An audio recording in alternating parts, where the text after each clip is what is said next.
వేసి తిను అడిగేటప్పటికి తనైతే రూమ్లో పెట్టేసి 3 రోజులు 4 రోజులు అయితే ఫుడ్ పెట్టలేదండి. ఇంటికి పంపించేస్తామని చెప్పి వారం రోజుల దాకా ఫుడ్ పెట్టకుండా తను అయితే అలాగే రూమ్లో వదిలేశారు. వాళ్ళందరూ పడుకున్నప్పుడు తను కిందకెళ్ళి ఆ నైట్ టైము ఏమైనా కబోస్ అని అది మంచిలని తాగి రూమ్లోకి పట్టుకెళ్ళి వాళ్ళకి తెలియకుండా తినేదండి.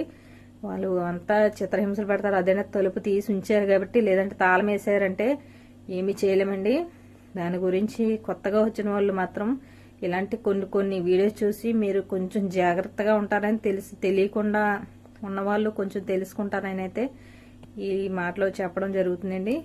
దాని గురించి మీరు ప్రతి ఒక్కరు కూడా, కువైట్కి వచ్చిన ప్రతి ఒక్కరు కూడా చాలా కొత్తగా వచ్చిన వాళ్ళు చాలా జాగ్రత్తగా ఉండండి. కువైట్ ఆడవాళ్ళతోని ఇలాగా వాళ్ళు ఎవరి మీద కేకలు వేసుకున్నా మనమైతే సైలెంట్గా, ఆ కోపం మనం సైలెంట్గా మనం ఏం మాట్లాడకుండా ఉన్నా సరే మన కాకేసి గొడవాడతారండి. కాకేసి